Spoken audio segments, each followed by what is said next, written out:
Hi friends.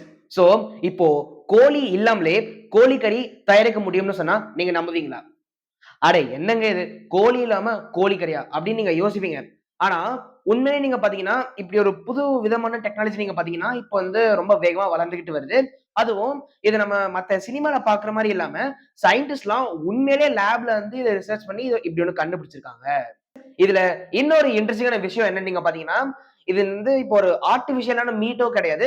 அதே சமயம் இந்த சோயா காய்கறி வச்சு செய்வாங்கல்ல. சோ அந்த அந்த வகையான ஒரு கோழி கறியோட ஒரு இமிட்டேஷன் மாரியும் அது கிடையாது. கோழியிலிருந்து ஒரு செல் எடுத்து, அந்த ஒரு செல் வழியா நீங்க பாத்தீங்கன்னா, பல கிலோ கணக்குல வந்து கோழிக்கறி உற்பத்தி பண்றாங்க. சோ அதுதான் வந்து இந்த டெக்னாலஜி.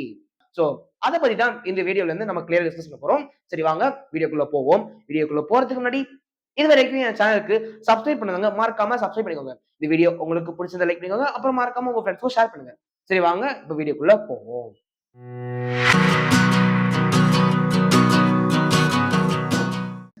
கோழியே இல்லாம இறைச்சி எப்படி வரும்னு யோசிக்கிறீங்களா? அதுதான் இதனோட ஸ்பெஷல். முதல்ல உயிரோட இருக்கிற ஒரு கோழியில இருந்து மிக சிறிய அளவுல ஒரு மசில் செல்ல மட்டும் எடுக்குறாங்க.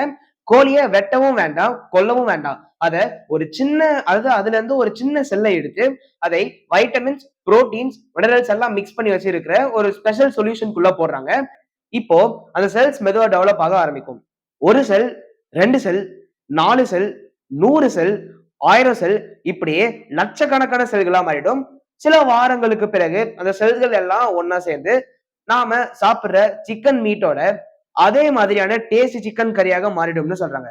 இத கேட்கும் போதே ரொம்ப ஆச்சரியமாவும், ரொம்ப வித்தியாசமாவும் இருக்குல்ல.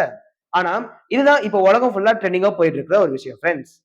இதெல்லாம் லேப்ல மட்டும் பண்ற எக்ஸ்பெரிமெண்ட் தானே அப்படின்னு நீங்க நினைச்சா கண்டிப்பா அப்படி இல்ல. ஏன்னா சிங்கப்பூர் ஏற்கனவே இந்த லேப் குரோன் சிக்கன் சேல்ஸ்க்கு பெர்மிஷன் கொடுத்திருக்காங்க. அமெரிக்காவும் சில நிறுவனங்களுக்கு கிரீன் சிக்னல் கொடுத்திருக்காங்களாம். அதாவது நம்ம இப்போ இந்த வீடியோல இத பத்தி பேசிக்கிட்டு இருக்கும்போது உலகத்துல சில இடங்கள்ல மக்கள் இந்த லேப் குரோன் சிக்கன்ஸை சாப்பிட்டு கூட இருக்கலாம். இது எல்லாத்துக்கும் மேல உலகத்துல பெரிய யூடியூபரான மிஸ்டர் பீஸ்ட் கூட சமீபத்தில் லேப் குரோன் சிக்கன் தயாரிக்கிற ஒரு நிறுவனத்துக்கு போய் இதை டேஸ்ட் பண்ணி பார்த்திருக்காங்க ஃப்ரெண்ட்ஸ். ரெகுலர் சிக்கனும் லேப் குரோன் சிக்கனும் சாப்பிட்டு பார்த்த பிறகு என்னால வித்தியாசமே கண்டுபிடிக்க முடியலன்னு சொன்னாராம். அந்த வீடியோவை பார்த்த பிறகு கோடிக்கணக்கான மக்கள் இந்த டெக்னாலஜியை பற்றி பேச ஆரம்பிச்சிருக்காங்க. இதுல இன்னொரு சுவாரஸ்யமான விஷயமும் இருக்கு. பல ஃபுட் டெக் எக்ஸ்பர்ட்ஸும் எதிர்கால உணவு தொழில்நுட்பத்தை பற்றி பேசுற கண்டென்ட் கிரியேட்டர்ஸும் இந்த லேப் க்ரோன் மீட்டை அடுத்த பெரிய ஃபுட் ரெவல்யூஷனா பார்க்க ஆரம்பிச்சிருக்காங்க. சில மிஷலின் ஸ்டார் செஃப்ஸ் கூட இதை சுவைத்து பார்த்து இதுதான் ஃபியூச்சர் சிக்கன் மீட்னு பாராட்டி இருக்காங்க.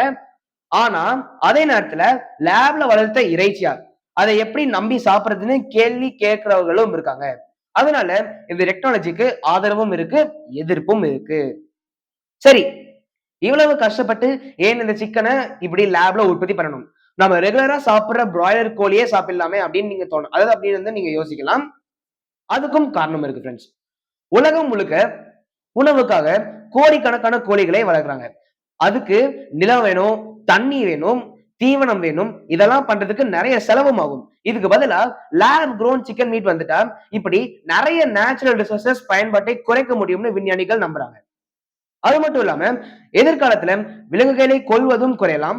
அதனால சிலர் இதை உணவு உலகத்தோட அடுத்த பெரிய புரட்சின்னு கூட சொல்றாங்க. ஆனா ஒரு விஷயம் மட்டும் உறுதி ஃப்ரெண்ட்ஸ். இன்னும் 10 அல்லது 20 வருடங்கள் கழிச்சு நம்ம குழந்தைகள் என்னது கோழியை வளர்த்து இறைச்சி எடுத்தாங்களான்னு நம்மளே ஆச்சரியமா பார்க்கலாம். அதுவும் மிஸ்டர் பீஸ்ட்கே சாதாரண சிக்கனுக்கும் லேப் குரோன் சிக்கனுக்கும் வித்தியாசம் தெரியலனா எதிர்காலத்துல நமக்கு தெரியுமா? சோ இந்த வீடியோ பத்தின உங்களோட கருத்துக்களை கமெண்ட் செக்ஷன்ல சொல்லுங்க. அப்புறம் இந்த வீடியோ உங்களுக்கு பிடிச்சதுன்னா மறக்காம உங்க ஃபேமிலி அண்ட் ஃப்ரெண்ட்ஸ்லாம் ஷேர் பண்ணிடுங்க. சரி ஓகே ஃப்ரெண்ட்ஸ். சோ இந்த மாதிரி நிறைய இன்ட்ரெஸ்டிங்கான ஃபேக்ட்ஸ் அண்ட் நியூஸ்லாம் நீங்க பாத்தீங்கன்னா என் சேனல்ல நான் கண்டினியூ போட்டுட்டே தான் இருப்பேன். சோ அதை நான் தெரிஞ்சுக்கணும்னா இது வரைக்கும் என் சேனலுக்கு சப்ஸ்கிரைப் பண்ணாதவங்க மறக்காம சப்ஸ்கிரைப் பண்ணிக்கோங்க. இந்த வீடியோ உங்களுக்கு பிடிச்சிருந்தா லைக் பண்ணிக்கோங்க. அப்புறம் மறக்காம உங்க ஃப்ரெண்ட்ஸ்க்கும் ஷேர் பண்ணுங்க. சரி ஓகே ஃப்ரெண்ட்ஸ். அடுத்த வீடியோ சந்திக்கும் வரை அனைவருக்கும் நன்றி. வணக்கம்.